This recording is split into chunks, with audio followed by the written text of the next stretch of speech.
스터디로드 모의고사 해설입니다. 2026학년도 수능 대비 9월 모의평가 확률 통계 부분을 해설해 보도록 하겠습니다. 전체적으로 문제가 쉬워서 크게 어려운 점은 없었네요. 23번입니다. 세 문자 ABC 중에서 중복을 허락하여 4개를 택해 일렬로 나열한다. 단순한 중복 순열의 경우죠. 간단한 공식으로 해결됩니다. 24번입니다. 두 사건에 대해서 확률이 주어져 있고 A 6건의 확률을 구하라고 하네요. 매우 간단한 상황이죠. 합사건의 확률이 주어져 있고 이 부분의 확률이 4분의 1로 주어져 있기 때문에 역시 매우 간단한 상황입니다. 25번입니다. 1학년 1명, 2학년 3명, 3학년 4명, 임의로 5명을 선택할 때 2학년 학생 수와 3학년 학생 수가 서로 같을 확률. 역시 구조가 너무 단순하죠? 전체 경우의 수는 85인데 2학년, 3학년이 서로 같다. 한 명 한 명으로 같은 거는 없고요. 2명, 2명. 딱 이 경우뿐이군요. 간단히 계산할 수 있습니다. 26번 모평균의 추정에 대한 문제네요. 신뢰도 95%의 신뢰 구간이 이와 같을 때 C의 값을 구하는 문제입니다. 간단히 공식만 그대로 떠올리면 됩니다.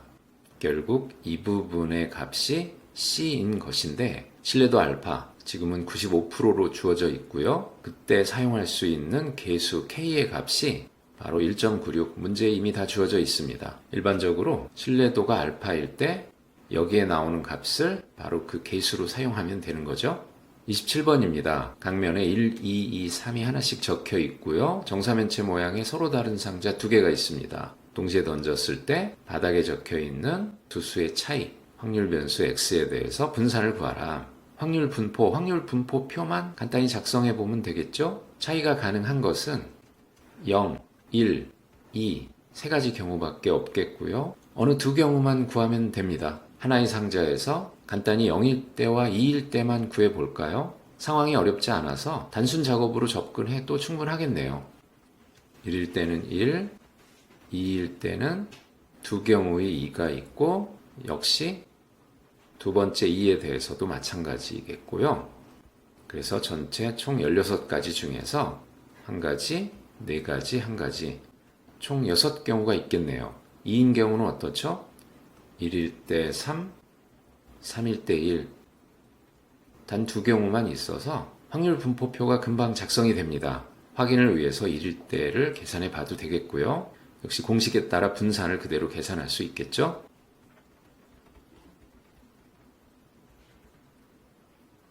이 공식을 쓴다면 계산이 더 간단해지겠네요. 28번입니다. 이번 시험에서는 그나마 가장 어려운 문제네요. 경우의 수를 세는 것인데 당연히 생각할 것은 직접 셀 것이냐, 6건을 셀 것이냐 결정을 해야 되는 거죠. 역시 6건을 이용해서 세기로 합니다. 그러니까 우선 8장의 카드를 모두 남김없이 나누어주는 경우를 생각하고요. 사용해야 하는 기본 공식은 아닌 정수해의 쌍, 바로 이 공식이네요. 그래서 한 장을 나눠준다, 한 장을 나눠준다, 세 장을 나눠준다. 이것이 전체 경우가 되겠고요. 우선 여기에서 A 또는 B 학생이 받지 못할 때, 그러니까 이 전체의 경우에서 A가 0장을 받거나 또는 B가 0장을 받는 경우를 뺍니다. 그렇다면 A가 0장을 받는 경우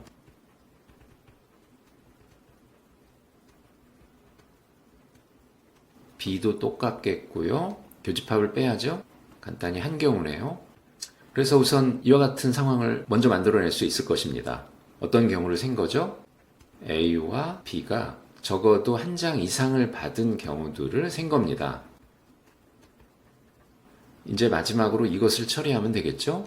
A가 모든 종류의 카드를 받은 경우를 생각해서 제거해주면 됩니다. 그런데 마지막으로 한 가지만 조심하면 되겠네요.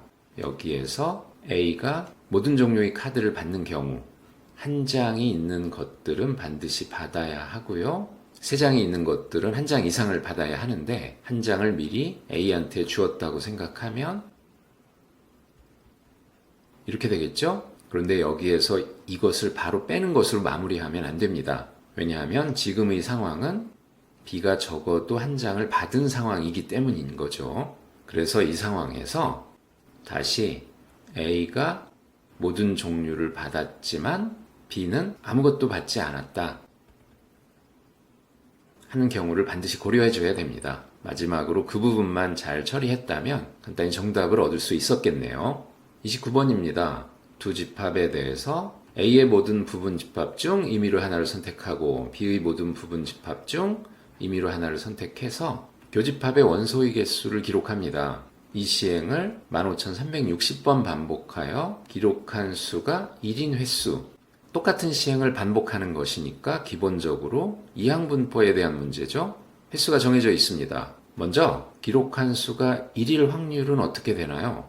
확률을 간단히 계산해 보면 전체 경우는 32가지. 그 중에서 먼저 원소가 2 하나인 경우, 만약에 B에서 2를 골랐다고 하면 A에서는 4가지 가능하죠? 3, 4를 가지고 부분집합을 만들면 되니까요. B에서 2, 3이 선택됐다고 하면 A에서는 4를 가지고 부분집합을 만드는 2가지네요. 그런데 3에 대해서도 상황은 똑같죠? 따라서 기록한 수가 1일 확률 16분의 6으로 8분의 3입니다. 그래서 15,360번 되풀이 했을 때 확률 8분의 3인 사건이 5,880 이상일 확률, 이항분포를 정규분포로 근사시켜서 푸는 문제죠. 이항분포로는 이와 같은데 평균, 분산 간단히 계산할 수 있습니다. NP, NPQ 그대로 계산하여 정규분포로 바로 넘길 수 있고요. 이와 같은 정규분포를 이용해서 표준화해서 계산하면 되겠죠. 간단한 구조의 문제입니다. 마지막 30번입니다. 학생 A는 18이 적혀 있는 2장의 카드 중에서 임의를 선택하여 8일 때만 바닥에 내려놓고요. 학생 B는 2, 3, 4, 5, 6, 7이 적혀 있는 6장의 카드 중에서 임의로 한 장을 뽑아서 N 이하인 경우에만 바닥에 내려놓습니다. 학생 A가 Q를 받을 확률, 학생 B가 Q를 받을 확률, P는 Q일 때 이 값을 계산하는 문제네요. 처음에는 문제가 너무 길어서 어려울 듯한데 일단은 확률 P와 확률 Q를 계산을 해봅니다. 근데 계산을 해보니 어렵지가 않네요. 확률 P는 어떻죠? 2명인 경우에는 A가 반드시 받게 됩니다. 그러니까 내려놓는다. 한편 1명인 경우에는 B가 내려놔야 하겠죠? 그러니까 A는 2를 선택하고 B는 내려놓고요. 그러니까 A에 상관없이 B가 내려놓는다면 A는 Q를 반드시 받게 되는 거네요. P가 이와 같이 간단히 계산이 되고요. Q는 어떤가요? 둘 다 내려놓으면 절대 받을 수 없고 1명이라면 A가 내려놔야 하겠네요. 그래서 Q는 A는 내려놓고 B는 내려놓지 않고요. PQ가 이와 같이 간단히 계산되기 때문에 상황을 이해해서 과정을 그대로 따라가 본다면 이 단계 이후로는 특별히 조심할 게 없습니다. 결국 아주 간단한 문제였네요. 지금까지 9월 평가원 모의고사 확률 통계 부분 해설이었습니다. 28번에서만 특별히 헷갈리지 않았다면 문제에 제시한 사항들을 수식화하면서 쉽게 정답들을 얻어낼 수 있는 문제들이었습니다. 스터디로드 모의고사 해설 18번째 시간이었습니다.